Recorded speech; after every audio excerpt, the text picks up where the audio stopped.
My name is Marlon, and this is Salah, and we're presenters of a documentary called Isolation.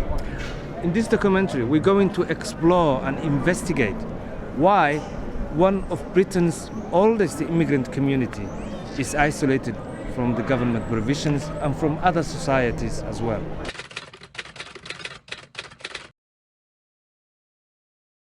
Somalian people are isolated because most of them are not connected with the other communities, and the reason is we don't understand the mainly society and even the government. Whatever is going on, we always isolated on side as a Somalian. We know our inside community, but outside the community, 70% of our people, they don't communicate. Well, really, Somali community or Somali people here in UK,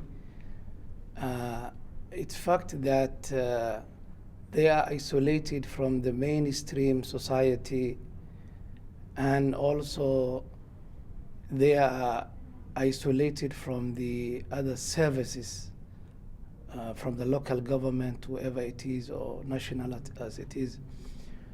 The main reason I can say that they are isolated from the main stream society is these are barriers.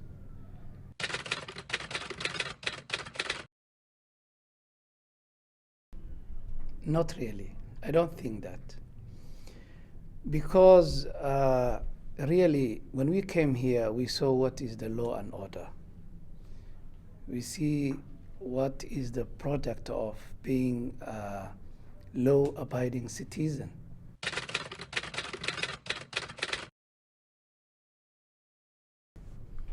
Really, this is a disappointing point.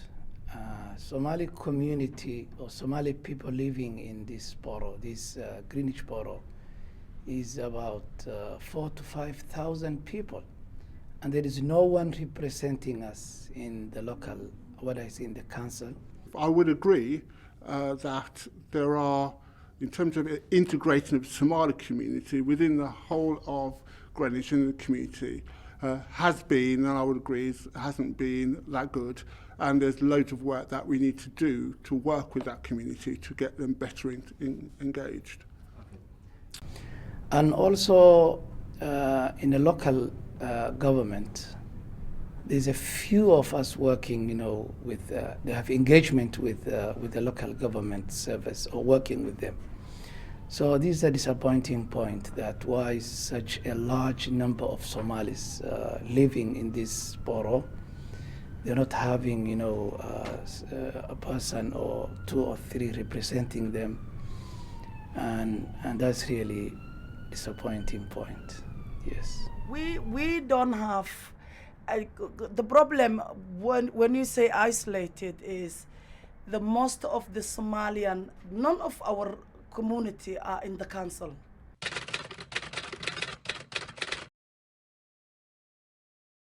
Yes, we have many programs and really projects that we can help to come, solution of this isolated community, to reach our community, to be integrated with the mainstream society. But what we are lacking here is the engagement of the policy makers. Yes, we're planning to, we have meetings, we have meetings, we have contact with the police, we do meet the council, we do meet the councillors. Yes, we do that.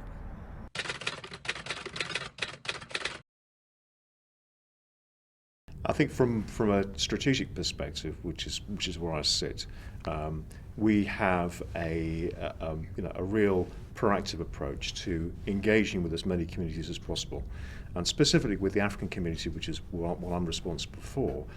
We do reach out as far as we can into those communities, and the Somalis, as I was saying earlier, are very proactive in reaching back. So we have a good relationship, I think, certainly on a strategic level. On a lower level, with operational policing, each of the boroughs are responsible for reaching out to those communities, and as far as the Somalis are concerned, each Each borough has a different focus to its makeup, and Enfield, I believe, again has a large Somali community. In fact, they are actually the lead for Somali engagement for the MPS on behalf of the MPS. So they are very proactive in driving that work locally and also across the organisation from that level as well.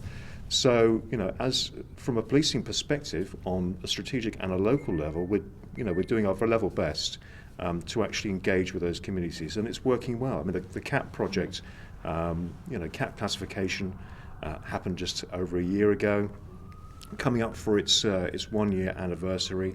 I'm the CAT engagement lead for the MPS, and over that period of time, I've been doing regular reviews to ensure that things have been going as well as we promised it would.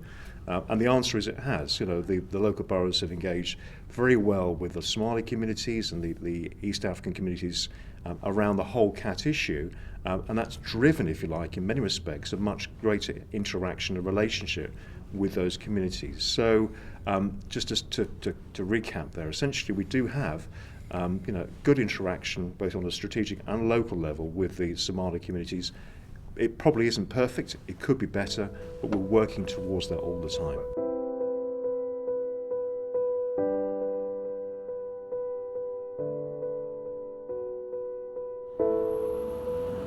Here we are in the middle of Woolwich Arsenal, where Lee Rigby was brutally murdered on the 22nd of May 2013.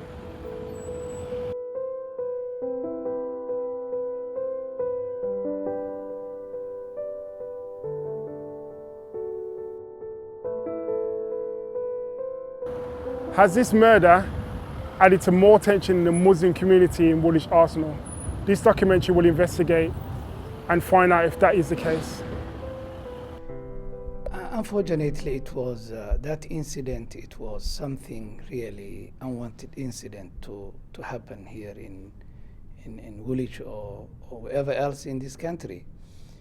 Although there is some psychological problems or worries about what happened that day, but I praise the local community in this locality, in this area, as we united together to live together and to see that this incident was not right. It was something wrong, and it was something as our religion. When we see in Islam, we don't recognize to happen such incidents like that. So I really praise and I'm really happy how this community, Greenwich community, how they united, to come together and to be in one. What happened that day, really, unfortunately, yeah. One of the things I do know about that whole incident, the community was forefront in saying that we don't have those issues in Greenwich, and there was a lot of people actually being very supportive of the family, and they really came out against any anti-Muslim hysteria at the time, and there was groups who wanted to take advantage of that situation, and Greenwich community says no. We are working together, and even though we thought what happened to Lee Rigby was not good, but the community, in my opinion, from what I've seen, hasn't been divided and hasn't really reacted to the Muslim community.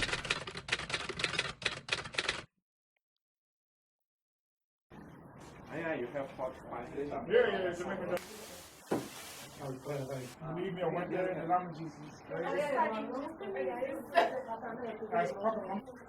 You know that stuff, Muhammad?